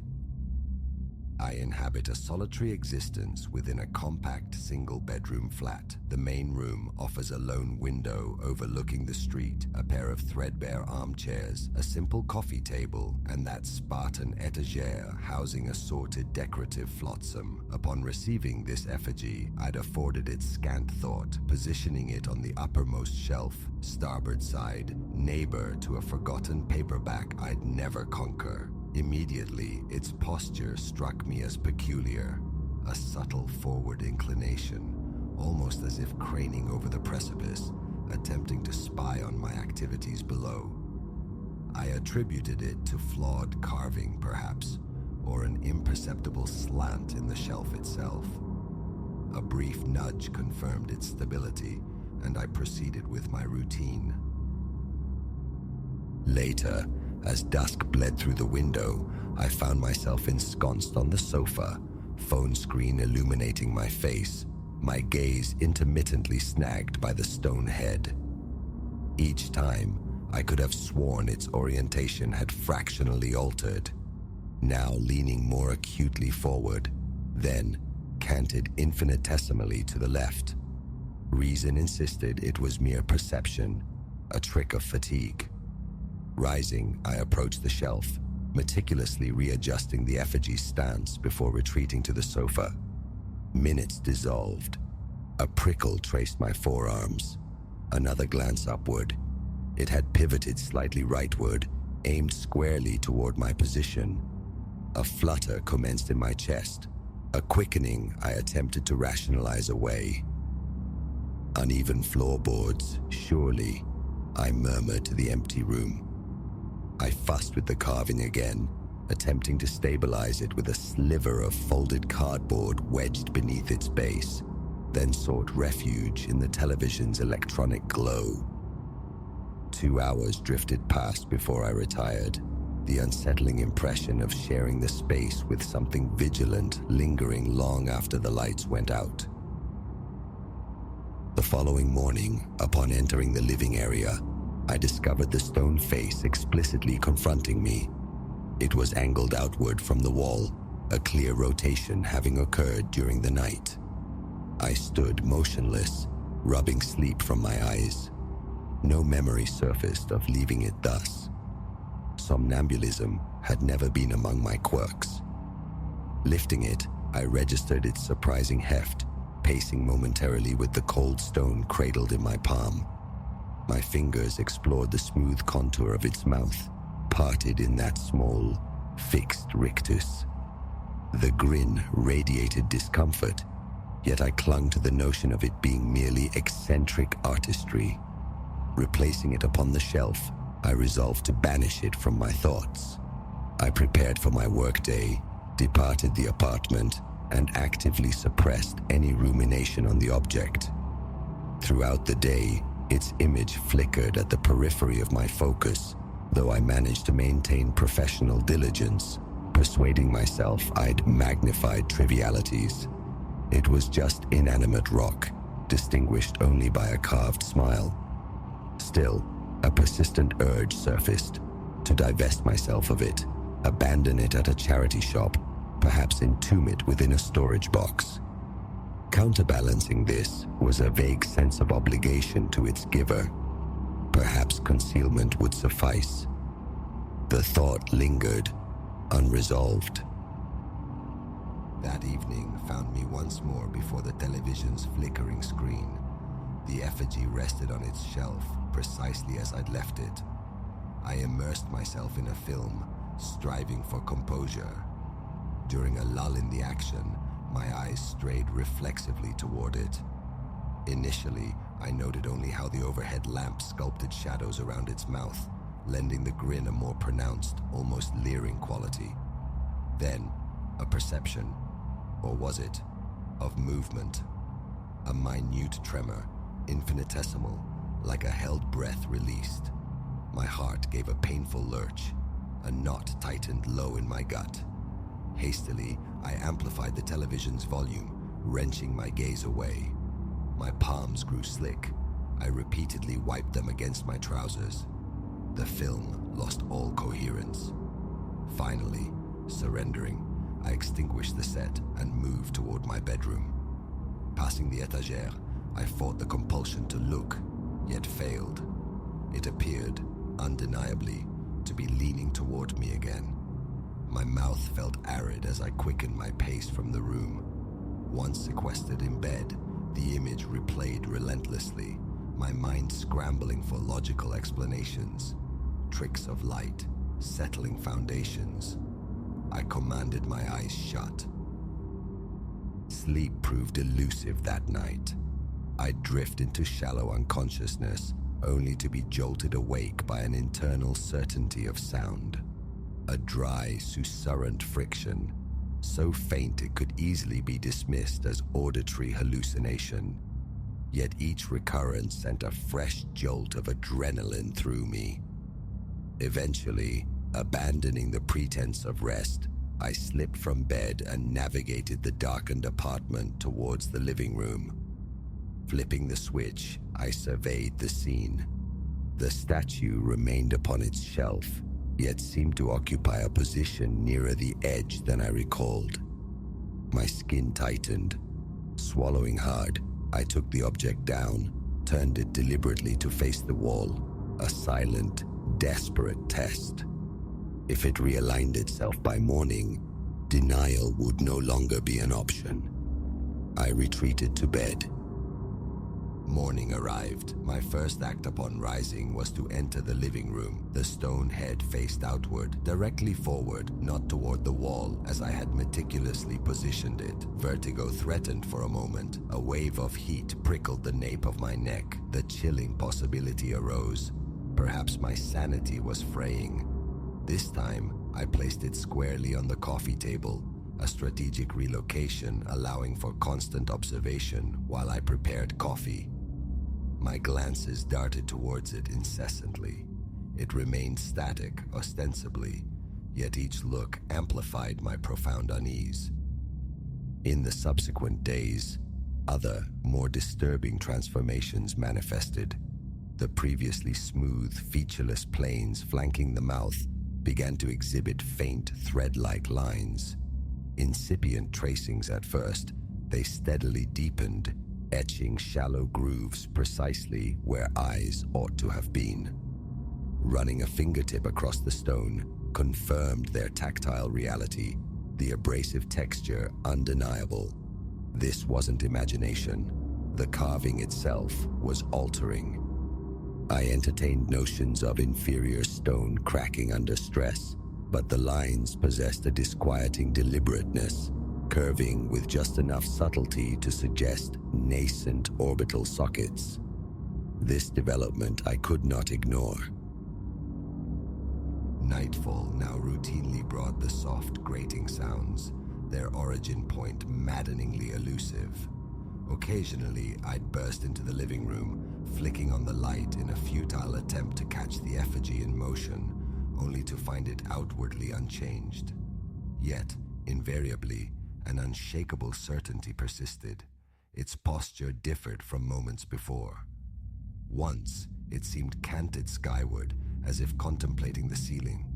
Another time, it leaned forward with such precariousness, I marveled it hadn't tumbled. My hands quivered whenever adjustment became necessary. The physics defied comprehension. How could solid stone execute such subtle, independent shifts? One evening, the oppressive tension constricting my chest became unbearable. Relaxation was impossible. I paced the confines of the living room, eventually throwing open the window, inviting the cool night air in a desperate bid for easier respiration. The statue sat upon its shelf, its half-formed eye sockets aimed vaguely in my direction. That grin seemed somehow wider. I regarded it from across the room. Then abruptly, without preamble, a sibilant thought, not my own, coiled within my skull. It wasn't auditory. It manifested as a sharp, intrusive pressure. A voice. Who, it queried, is truly observing whom, and how much more are you prepared to witness? I physically recoiled, stumbling backward. My breathing grew ragged, shallow. My hands shook uncontrollably. Reality felt tenuous, thin. Clamping my eyes shut, I pressed palms hard against my temples. The whisper did not repeat, a singular, chilling intrusion. When I dared to look again, the statue's grin appeared sharper, the corners of its mouth distinctly elevated, as if savoring my terror. Mechanically, I crossed the room, seized the object, held its cold weight. The impulse to hurl it through the open window surged, a violent, cathartic expulsion. I visualized its arc, the impact on the pavement below, yet a profound inertia weighted my limbs, fear strangling action. Instead, I returned it to the shelf and retreated to the kitchen, splashing cold water onto my face. The ensuing hours were a frantic exercise in distraction. Music played too loudly, pointless cleaning undertaken, anything to avoid confronting the effigy. But every few minutes, my gaze would be drawn back, finding it there, immutable yet potent. Trapped within my own walls, the apartment felt increasingly like a cage. That night, the whisper returned. Amidst the mundane ritual of brushing my teeth, it manifested, a faint hiss that resonated behind my ears. "Is mastery truly yours?" it inquired. My heartbeat hammered against my eardrums. The toothbrush nearly slipped from my grasp. I managed to rinse, then fled the bathroom, directionless. By the time I finally sought my bed, exhaustion warred with hypervigilance. My thoughts refused to settle. My nerves felt stripped raw. Darkness fell, but my eyelids remained stubbornly open. Every creak and sigh of the building amplified into a potential threat. Eventually, depleted, I succumbed to a fitful doze. Sometime past midnight, a gravid dragging sound emanated from the hallway. My eyes snapped open, pulse instantly frantic. Sitting bolt upright, I strained to listen. The scraping persisted, punctuated by a muted impact. Slowly, cautiously, I eased out of bed, crept toward the bedroom door, and opened it a crack. The living room was dark, save for the anemic urban glow filtering through the window, casting furniture and the étagère into stark silhouette. The statue was conspicuously absent from its usual perch. Taking hesitant steps into the room, floorboards groaning beneath my weight, my limbs felt leaden, my breath catching in my throat. Then I saw it, resting upon the coffee table. It faced me, angled so its nascent eye sockets targeted my chest. The corners of its mouth were undeniably upturned, a silent mockery of my fear. My hand fumbled for the light switch. Illumination flooded the room, revealing fresh alterations in the carving. The grooves marking the eyes were starker, deeper than before, resembling wounds about to rupture. My stomach clenched, sweat beaded on my forehead. Then I noticed them. Fine scratches marring the wooden surface of the coffee table, tracing a path, incontrovertible evidence of the statue's unassisted journey across it. My legs weakened. I sank onto the sofa, attempting to process the impossible reality before me. The statue had moved. It had left physical proof. Its very form was undergoing metamorphosis. Picking it up again, my fingers probed the eye grooves. They felt raw, jagged, as if newly gouged from the stone.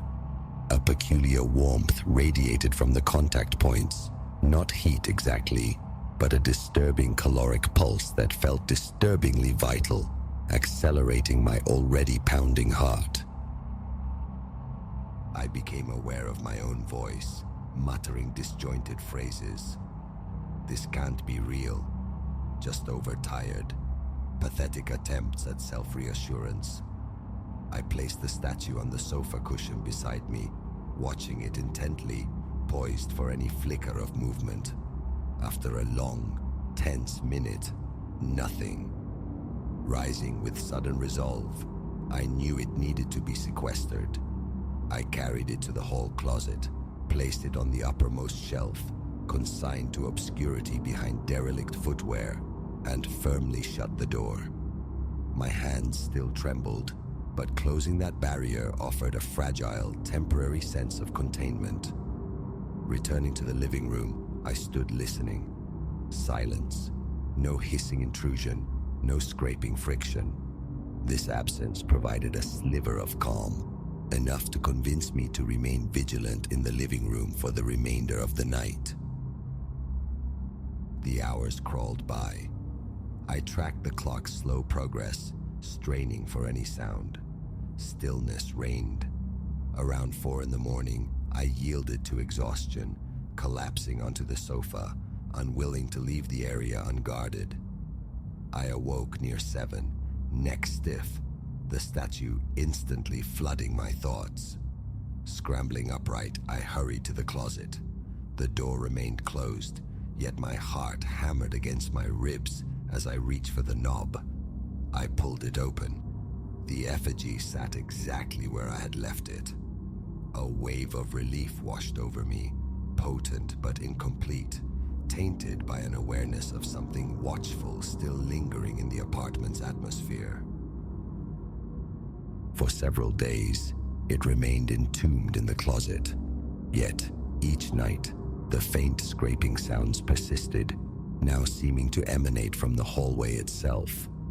Earplugs offered little defense against a felt vibration, a subliminal sense of proximate motion. My nerves remained perpetually frayed. The slightest noise provoked a startle reflex. When I dared to check the statue, the lines defining its face appeared incrementally deeper, the edges surrounding the eye grooves crumbling slightly as if being meticulously excavated from within, and the grin, each time I looked, seemed undeniably wider, more triumphant. I began to actively dread returning home from work. My own apartment felt suffocating, the air thick with unseen pressure. Late hours at the office became habitual, detours to friends' places extended, any excuse seized upon to delay re-entry. But abandonment wasn't feasible. Every time I crossed the threshold, its presence asserted itself, an invisible weight even with the closet door shut. The memory of that sibilant whisper echoed persistently, a psychic pressure nudging at the borders of my consciousness, demanding attention. One evening, my gaze fell upon new marks, attenuated scars marring the hallway paint, mere inches above the baseboard. Faint lines trailed from the closet door towards the living room. My breath hitched. Frantically, I tried scrubbing them away with a cloth, but they were etched too deep, shallow grooves carved into the wall itself. My hands shook violently as the image formed, the stone head propelling itself along the floor, dragging its rough edges against the paintwork. Defeated, I retreated to the sofa, sinking into the worn cushions, trying to formulate a plan, any plan.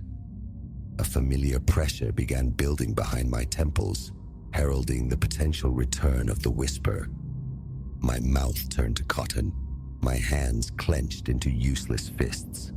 The urge to finally cast the thing out warred with a paralyzing fear of reprisal, of escalation. What if discarding it only made things worse?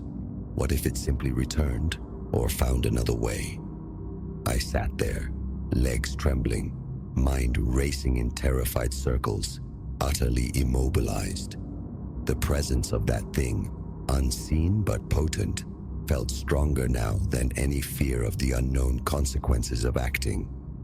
For now, it waited in the closet's darkness, its half-formed eyes staring sightlessly through the wood. And I remained in my living room, gaze fixed on that closed door, each heartbeat a heavy thud against my ribs.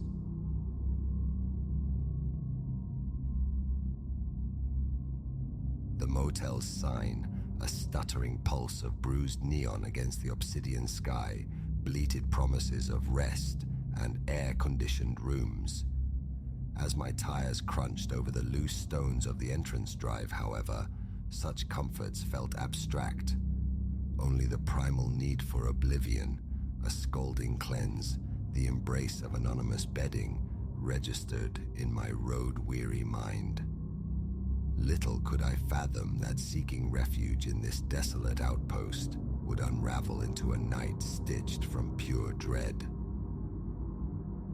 Endless asphalt had unspooled behind me for an eternity, measured in heartbeats and hypnotic white lines.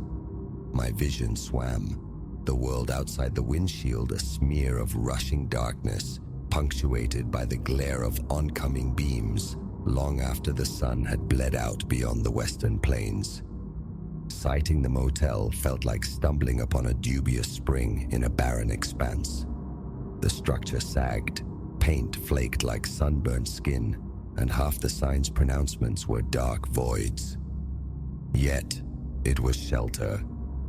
That solitary fact eclipsed all else. Stepping inside the office was like inhaling stale history, decades of cigarette smoke layered with the aggressive sweetness of cheap disinfectant. Behind a formica counter scarred with time stood a woman, her face a roadmap of years, yet arranged in a semblance of welcome. Agnes. She offered the key to number 8, her voice thin but pleasant enough, wishing me a placid night. Gratitude, thick with exhaustion, sealed my lips against idle chatter. Room 8 was compact, possessing a cleanliness that felt more like recent scrubbing than inherent tidiness. My duffel landed with a soft thud on the quilted bedspread. The shower beckoned. Water sputtered from the nozzle, a lukewarm sigh that never quite reached satisfying heat, yet it sluiced away miles of accumulated grime and tension. Toweling off, my gaze snagged on a faded brochure perched on the nightstand. It chronicled the motel's past, boasting of its mid-century origins with snapshots of bygone travelers beaming beside chrome-finned cars. My eyes drifted over a paragraph dedicated to local curiosities, mentioning whispers of guests who had vanished over the decades, dismissed as fanciful campfire tales. A wry breath, almost a laugh, escaped me. Such forgotten corners always cultivated their ghosts. I surrendered to the worn mattress, the television screen offering only flickering snow and distorted voices before oblivion claimed me. Sometime near the cusp of midnight, A sound prized my eyes open. Faint, hesitant scuffles from the corridor. Dragging myself upright, I pressed my eye to the door's fisheye lens. Nothing but the dim, empty passage stared back. Just another transient soul, I reasoned, retreating to the questionable comfort of the bed. But sleep, once disturbed, refused to return.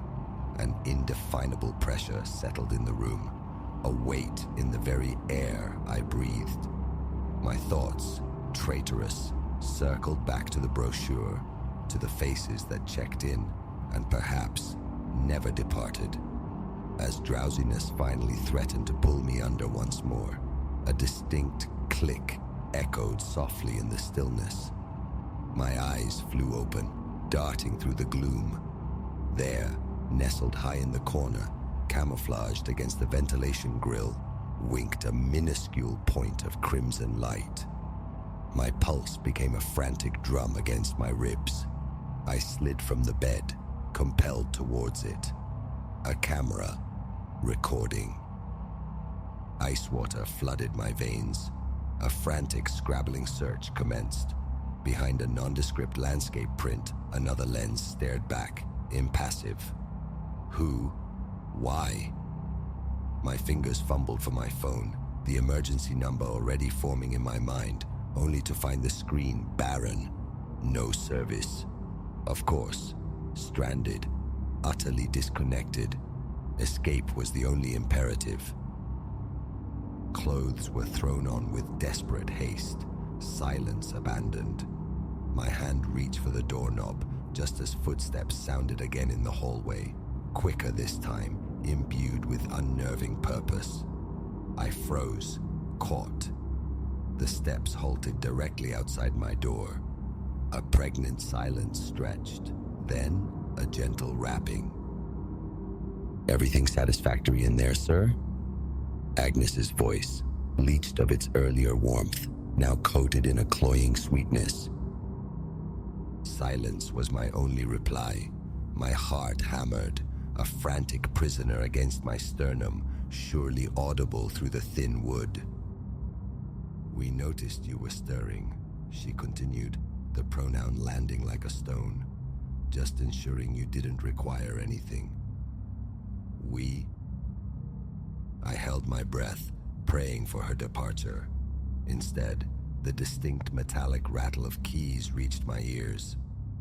"I'll just let myself in. Make sure you're quite all right, dearie." Panic detonated within me. I wrenched the door inward, catching her off guard. She staggered back, the key glinting under the weak hall light.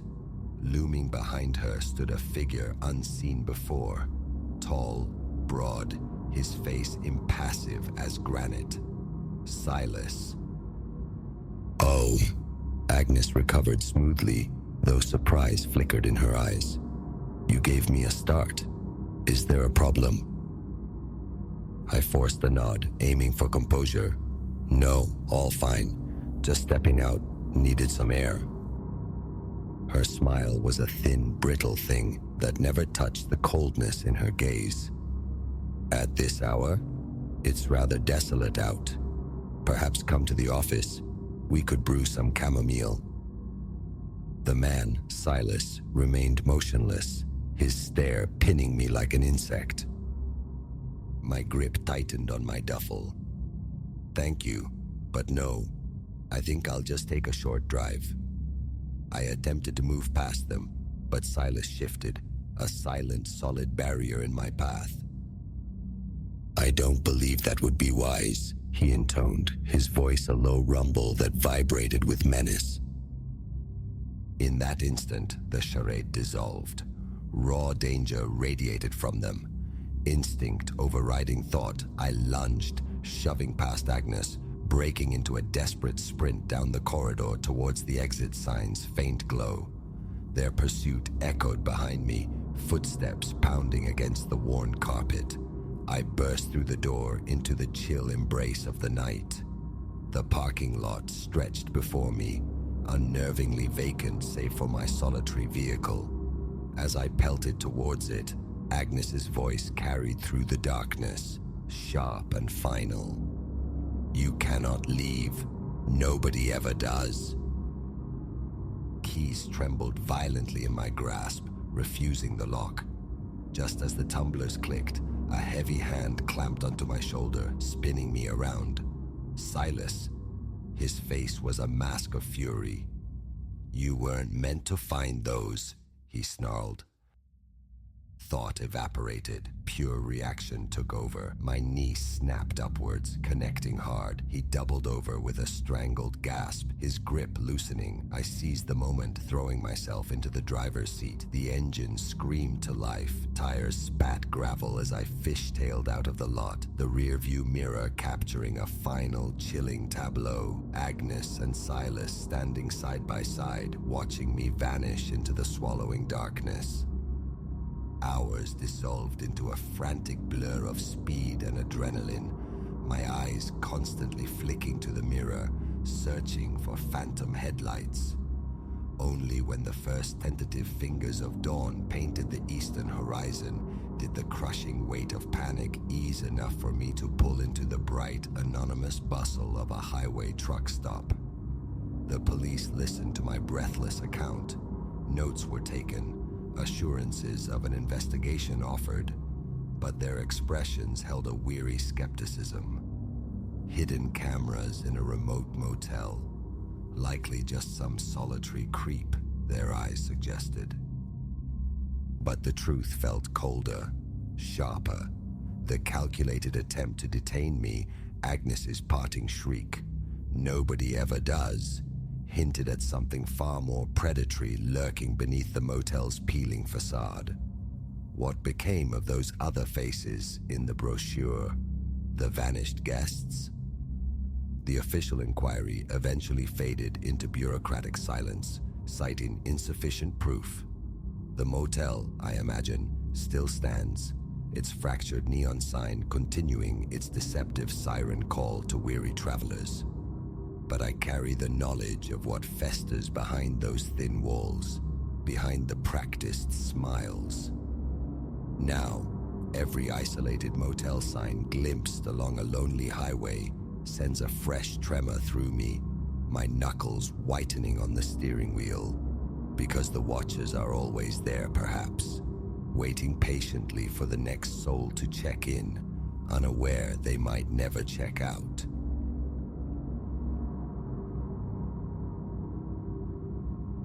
That first breath inside was an assault, a caustic tang, metallic and foul, an olfactory alarm screaming, "Violation." It clawed at my throat the instant the warehouse door groaned open, and certainty, cold and absolute, settled in my gut. I'd trespassed onto forbidden ground. 6 months I'd haunted the graveyard shift at Apex Logistics. Monotony Inc., really. But the pay kept the lights on. 10 p.m. to 6 a.m., my domain was this sprawling concrete labyrinth, a nightly pilgrimage ensuring locks were locked and shadows held nothing but dust. Nothing ever stirred, not until that particular Tuesday. Midnight had just bled into Wednesday, my customary circuit, flashlight beam slicing the gloom, the rhythmic slap of my soles, the only percussion against the vast silence. This cathedral of commerce, bustling by day, became a mausoleum of shadows after hours, rows upon towering rows of shelved cargo standing sentinel. Finishing my sweep of the east wing, my eye caught an anomaly, a sliver of luminescence beneath the roll-up door of storage unit 17. Empty, that unit. Supposedly. A prickle of curiosity, perhaps unease, nudged me forward, my fingers instinctively brushing the radio clip to my belt. The stench hit me fully as I edged the door upward just enough to peer inside. A volatile perfume of ammonia and bleach warred with something else, something sickly sweet and deeply unnatural. My eyes streamed, a cough rattled in my chest, demanding suppression. Through the watery blur, my flashlight illuminated a scene from some fever dream. Makeshift tables littered the space, burdened with a grotesque collection of glassware, beakers, coiled tubing, flasks, faintly familiar from sterile high school labs, but repurposed here for something profane. Dominating the center, an intricate apparatus hissed and spat noxious vapors, a science fiction prop brought to malevolent life. No genius required. This was a chemical kitchen, a narcotics factory, industrial scale. My thoughts fractured, scattering like startled birds. How long? Whose clandestine operation thrived here, under the very roof I guarded? And the question that hammered loudest: what now? Protocol screamed, police, immediate contact. Yet, a chilling paralysis gripped me. The sheer scope, the sophisticated gear. This wasn't some bathtub brew-up. This bore the fingerprints of professionals, an organized syndicate. If they could infiltrate Apex logistics so completely, embedding this cancerous growth, how far did their tendrils reach? Frozen in a tableau of indecision, a sound pricked the silence, stopping my heart mid-beat. Shuffling footsteps deeper within the unit. Instantly, I doused the light, melting behind a bulwark of cardboard cartons, my breath held captive in my lungs. Two figures materialized from behind a crude partition. Even bathed in the eerie chemical glow, their menace was palpable. One, a starved greyhound of a man, ink crawling up his arms like invasive vines. His companion, a concrete slab given human form, head shaved, eyes like chips of obsidian, reflecting nothing. Their voices were low growls, fragments snagged by my straining ears. Deliveries delayed, the old man spitting teeth. Told him those Colombians were solid. These new suppliers, flaky. Yeah, but the price is right, Leo. And pure, like driven snow. I remained utterly still, a statue carved from fear. They stood squarely between me and freedom. Discovery meant cessation, swift and final. Oblivious, they continued their muttered conference. Logistics, territories, whispers of a rival crew encroaching. Each syllable added weight to the terrifying reality I'd stumbled upon. An eternity condensed into minutes passed before they retreated behind the partition once more. Only when their footfalls faded completely did I dare to move, inching with agonizing slowness towards the door. I slipped through the gap, easing the metal panel down with excruciating care. The soft thud of its closure was my starting gun. I ran. Not until the relative sanctuary of the security office did I halt, lungs searing, sweat plastering my shirt to my skin. The lock clicked, a fragile barrier. I slumped into the worn chair, the adrenaline dump leaving me trembling, struggling to reassemble my fragmented thoughts. The phone beckoned, call the authorities now. But as my hand hovered, a viperous thought struck. How could this intricate setup materialize unseen?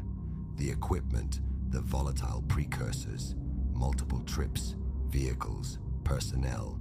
Someone must have noticed, unless the rot was internal. The realization landed like a physical blow. If Apex harbored a collaborator, a facilitator for these poison merchants, who was untainted? My supervisor, the day shift manager. Trust became a shattered concept. I sat there, adrift in a sea of terrible choices. Alerting the police might trigger a purge, evidence vanishing, or worse, me vanishing. Silence, however, meant complicity, allowing this venomous enterprise to flourish. Ultimately, inaction felt like the lesser of two evils, for now. I needed intel, needed to discern ally from enemy. The remainder of my shift was a masterclass in feigned normalcy, my outward calm a flimsy facade over a maelstrom of calculation and dread. At 6 a.m., I clocked out, bypassing my route home for the hushed aisles of the public library. Hours vanished under the sterile glow of computer screens as I plunged into the dark web of narcotics trafficking, clandestine evidence gathering, survival tactics. That evening, I returned to Apex armed differently. A compact, high-resolution camera nestled in my pocket, a digital voice recorder clipped discreetly inside my jacket. My rounds became a hunt, senses hyper-alert. It didn't take long. Sal, a forklift jockey on the night crew, made repeated, furtive visits to Storage Unit 17, his eyes constantly scanning, head swiveling like a nervous owl before he'd slip inside. A few quick snaps, unseen. Later, concealed nearby, I captured his hushed phone conversation. Fragments about units, weight, drop points. The following week unfurled like a slow-motion thriller. Evidence accumulated, time-stamped photos, audio snippets thick with incriminating jargon, meticulous notes charting suspicious movements, personnel overlaps. Caution became my creed. I moved unpredictably, watched my back constantly, treated every corner as a potential ambush point. But the game was inherently lethal. These were not amateurs. Awareness of my surveillance felt inevitable, a blade suspended above me. Paranoia became my shadow. A sideways glance from a coworker morphed into accusation. A dropped wrench sounded like a gunshot. Sleep offered no refuge, fractured by phantom noises and waking nightmares. After 2 weeks steeped in this corrosive fear, my collection felt substantial, damning. It was time. The local precinct felt compromised. In a town this interconnected, leaks were probable, potentially fatal. Instead, I compiled my findings, photos, audio files, detailed logs, into an encrypted package and dispatched it anonymously to the State Investigation Division. Then, the waiting began. Each day, an agonizing tightrope walk between imminent action and disastrous discovery. Friday night delivered the denouement. Midway through my patrol, the warehouse erupted. Tactical teams, clad in black, materialized from the shadows, moving with silent, lethal efficiency. Exits secured, employees methodically rounded up. From my concealed vantage point, I witnessed the breach of Storage Unit 17. Muffled shouts, the clang of metal, the sounds of abrupt surrender. Sal, alongside several others I recognized, emerged blinking into the harsh floodlights, wrists bound, faces masks of disbelief and fury. An agent, all sharp angles and focused intensity, materialized beside me, flashing credentials.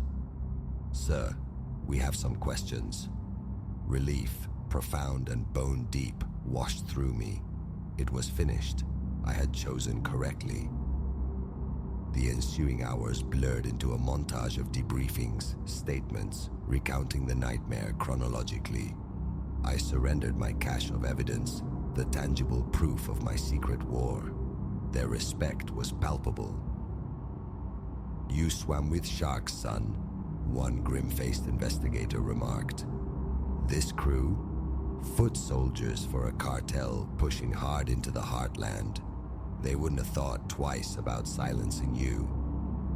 The true weight of the peril I'd courted finally crushed down on me. I'd grasped the danger intellectually, but hearing it articulated so bluntly crystallized the proximity of my own potential demise. Ultimately, my clandestine documentation proved pivotal, dismantling not just the Apex lab, but crippling a significant node in the cartel's regional network. Lives saved, the agent speculated. Untold poison kept off the streets. Pride felt distant, eclipsed by exhaustion and a lingering primal fear. The SID offered the inevitable: protection, relocation, a new identity woven from scratch, somewhere distant and anonymous. A part of me railed against it, yearning for the mundane simplicity of my previous existence. But the cartel's memory, I knew, would be long, their reach extensive. Whoever exposed them was marked. Acceptance was the only rational path. I severed ties, shed my history, and walked away. Starting anew is a peculiar exile. Days ache with the phantom limb of my old life, the familiar faces and routines. Then, memory ambushes me. That night, the reek of caustic chemicals, the sinister bubbling symphony of the lab. I recall the invisible victims, the lives potentially shattered by the poison brewed in that sterile space, and the conviction returns. The choice was sound, the cost necessary. Doing right often demands sacrifice. Now, I inhabit a quiet coastal town, a different name on my lips, a different rhythm to my days. Here, I am unremarkable, my past buried deep. Yet sometimes, a specific scent drifts on the breeze, chemical, acrid, fundamentally wrong, and instantly, I am back in that cavernous warehouse, reminded that the deepest threats often lurk just beneath the surface of the ordinary.